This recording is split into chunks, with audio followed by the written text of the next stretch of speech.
As our cities grow, change and strive for a polished global modernity, we get used to the cranes, the bulldozed buildings, the makeovers and PR hype for a new quarter or development that will serve our every need.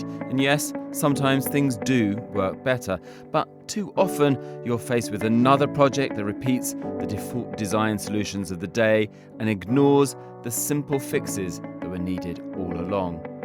Here are some Monocle do's and don'ts and polite provocations for making better cities.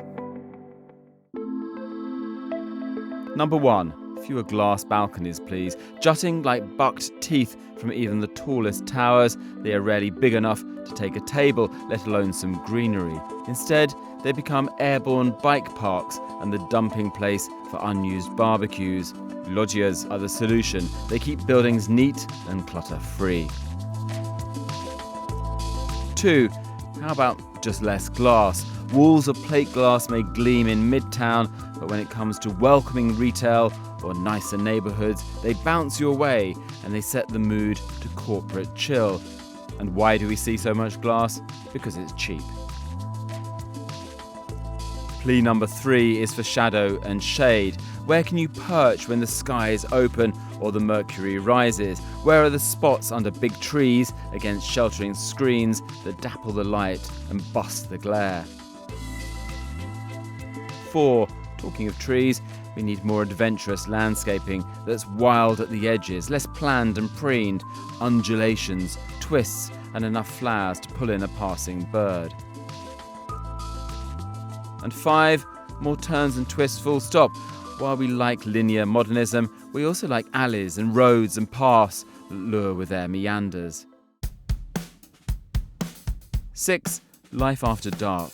Cities have become too prim and well-behaved. We need towns that know how to let their hair down and throw a party too.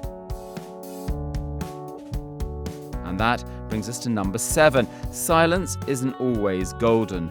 We need to accept the hammering of an atelier and the hum of chatter outside the local bar. You want perfect peace and quiet? We can recommend a village. Number 8 is some subtle city branding that delivers a sense of place. The two-tone calçada portuguesa pavements, for example, or even that High Line. And 9 is right-sizing. We need smaller retail units to keep high streets energised and apartments compact enough to keep young people living downtown. And finally, number 10. Let's take a lesson from Vienna. Sometimes you need a city that will intervene to make sure businesses, residents and visitors can all find a rent that lets them stay in the city core.